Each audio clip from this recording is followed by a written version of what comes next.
Sa mga nagsasabing walang disiplina ang Katoliko, diyan kayo nagkakamali.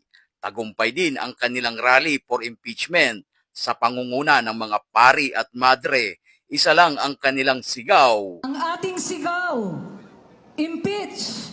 Impeach! Sara Duterte. Sa kanilang makasaysayang rally impeach Sara movement ay kamangha-mangha dahil walang gulo, mapayapa, walang kalat, walang basurang iniwan, at higit sa lahat, walang tao. Kaya ganyan lang sila karami dahil sila raw ang majority ng mga Pilipino, sabi nung isang ex-convict na hindi pa sumisikat ay laos na.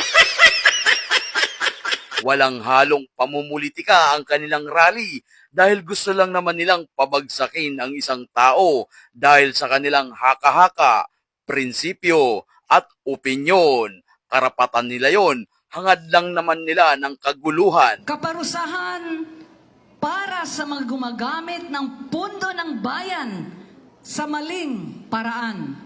Hayaan nating ipaliwanag ng mga taong dapat managot kung saan nila dinala ang pera ng bayan. Dahil ito ay ang ating obligasyong moral.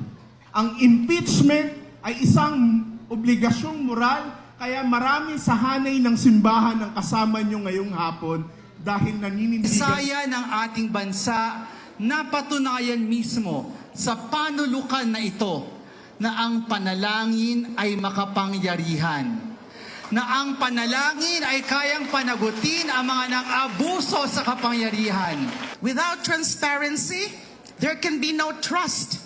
Yung kanyang blatant disregard for accountability demands swift and decisive action. Kung nagustuhan mo ang video na ito ay mag-comment, mag-share at mag-like, at kung hindi naman kalabisan sa